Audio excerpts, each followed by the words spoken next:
going to be gone from this hour to this hour. It takes them X amount of time to get home, and they won't be ready to go and do the thing until after they get home. And a lot of people, especially, well, like Xan as an example, he has a fairly mentally exhausting job. About 8 times in 10, he comes home, he looks beat. And yeah, I tend to feel beat too. Yeah, sometimes. he can't most of the time we can't expect him to just come home and hit the ground running. He needs a little bit of steadying time. Decompression. Absolutely. Yeah, again, finding things that are important to you. Mm-hmm. Life outside of work, when you can have that, it's great. I have a standing friend date with one of my oldest and dearest friends, and I am fortunate enough to be part of a polycule where everybody values that. Yeah. So they literally defend my time with my best friend. Mm-hmm. And they, and it's one of those things that, Xan said that I was one of the most accommodating people ever, but I'm finally part of a group where everybody is trying to accommodate me at the same time. Mm-hmm. It's not just me giving, they give as well. And I actually watch them rearrange things or push things aside or reschedule things, or if we have to reschedule the time with my friend, it gets on the calendar. Yeah. It still gets to happen. It just might have to move one day or the other. Well, because it's important. Right? Things that are important to you should be important to your partners, and things that are important to your partners should become important to you. You'll find that if everybody's working that way, that things start really fitting in.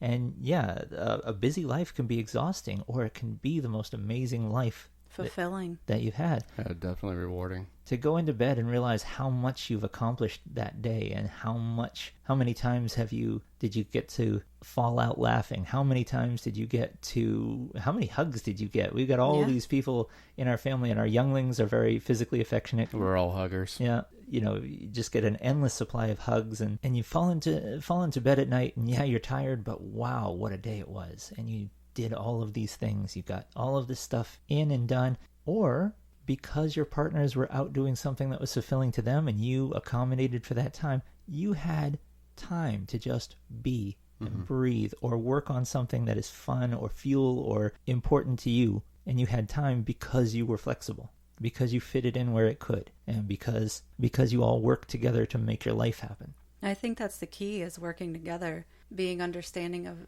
each other's needs and wants, and just working as a unit to make sure that everyone is getting what they need. That's on every aspect of your existence. Your spiritual needs, your mental needs, your physical needs, your friendship needs, your family needs. You should be doing a check quite constantly to make sure that everybody's cups are as full as possible. And if they're not, where could you put in some extra time or effort? And it doesn't have to be anything elaborate. It could be having a cup of tea with your daughter. Well, when's the last time you spent some one-on-one alone time just with this one person that means a lot to you? And I think that's what it really boils down to, is just showing the people who mean a lot to you that they mean a lot to you, and making effort despite whatever craziness is going on to make sure that happens. Make sure that they know.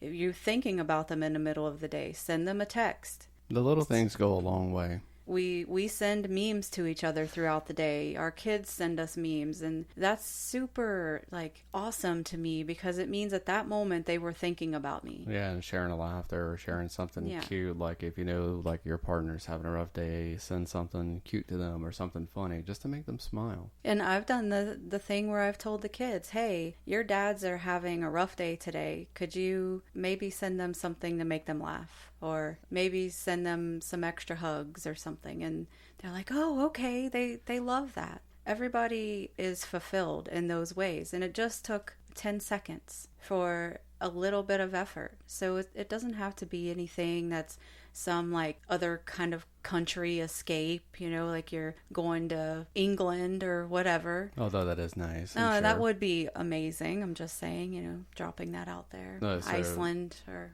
Scotland. Or I think she's hinting at something. Do you think she's hinting at something? Well, I'm just saying, but it doesn't have to be elaborate. But it could. It could be, but it doesn't have to be. Yeah, it's really just a little bit of effort, a little bit of you showing that you're thinking about the person and actually going through with the effort of doing something to make them know that you're thinking about them. Because that's, I mean, sure, we all think about people all day long, right? But we don't always do something about it. So how are they going to know? I guess just make sure you're putting forth the efforts. Even if you're just saying the words, make sure you're putting forth the effort. And if you find it hard or exhausting or too taxing, or you find yourself not wanting to do these things or not passionate about making sure that the people you love know that you love them, then maybe it's time to evaluate where those people stand in your life. A lot of times we keep people in situations and circumstances around.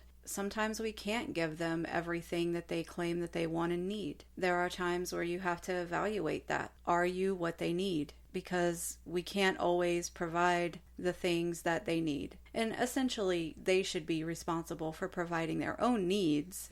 But we as humans, to exist together, need that interaction, and we need that proof, I guess, that these people are in our lives, and this is why they're in our lives. If you're being neglectful and selfish, then it's time to sit down and really do some introspection and reflection on yourself, your needs and wants, and where the people stand that are on the outside screaming, "Hey, I miss you. Hey, I love you. I need you. I want you." And if you find yourself going, "Ugh," every time they say that, well, then that's kind of a red flag. You can judge a lot based on if somebody texts or messages you or calls you. Pay attention to what happens to your face when you see them doing it. If your face falls when you see somebody's name come up on your phone, that's a bad sign. It might not even be a quote-unquote good message. It could be like, bring milk.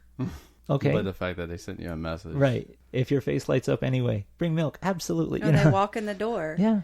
And you're just like, oh, you're home. Yeah. And nobody greets each other. Nobody says anything. You just walk through and don't, acknowledge Why the person. Why are you giving me those eyes? I'm just, saying that we've been through that in the past. It could also signify, too, that person is having a lot more struggles than they're willing to admit in their life. So if you're aware, and I think that's a big, humongous word that kind of needs to be stuck, is to be aware. Be aware of your partners and their feelings and their needs and your feelings and needs. That is not being lazy. That is being actively aware and actively working on your relationship. Well, that is all we got for today. I'm sure we can go on this subject for another 5-10 episodes. Seconds. No. This can extend for many episodes, just talking about not being a lazy lover. We do have an episode planned in the future that we're excited about. A couple of them for the holidays and for the kids, and also cheap date ideas. Mm-hmm.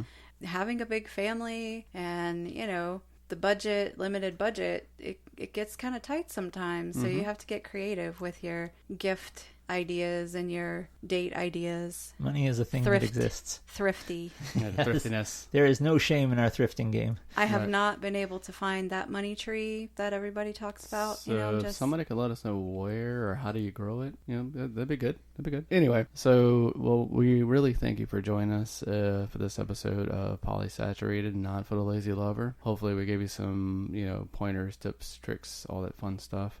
And just use what we say as a guide. We know that not everybody has the type of polycule we'll have. We hope that our experiences are beneficial to you, and that's kind of what we're looking to do with this podcast. If nothing else, to give you a laugh or two. Oh, yeah. I tend to do that unintentionally in this polycule. People are listening to us just going, can you believe these people? Yeah, that too. But thank you for joining us for this one, and we really appreciate it. If you're looking to find us on the web, we are on many different podcatchers. You can find us pretty much anywhere: Spotify, TuneIn, you name it, iTunes. Give us a 5-star review on one of them. Leave us a comment. One of the things that we can do is, leave us a comment. We'll give you a shout out on the next episode. We really appreciate it. We love the feedback that we're getting from everybody. We love the feedback. Well, it kind of keeps us going, and it kind of makes us feel more secure about being more of ourselves and just kind of, opening up, kind of incognito, you know, to a lot of people, but to even know that people who do know us are enjoying it, you know, because they've had to listen to us talk about things. Or yeah, we're giving them a little inside view on ourselves. yeah. So yeah, we really appreciate it. Again, thank you for joining us. Until next time. Dun dun dun. You can follow us on Twitter at poly_saturated, and leave us a comment on there and send us a message. Retweet, send it to all your friends, family, coworkers. Maybe not coworkers, but it depends on what kind of life you're in. But yeah, your choice. Send it to everyone. Throughout time and space. And remember, Keeping it polyamorous means keeping it polyreal.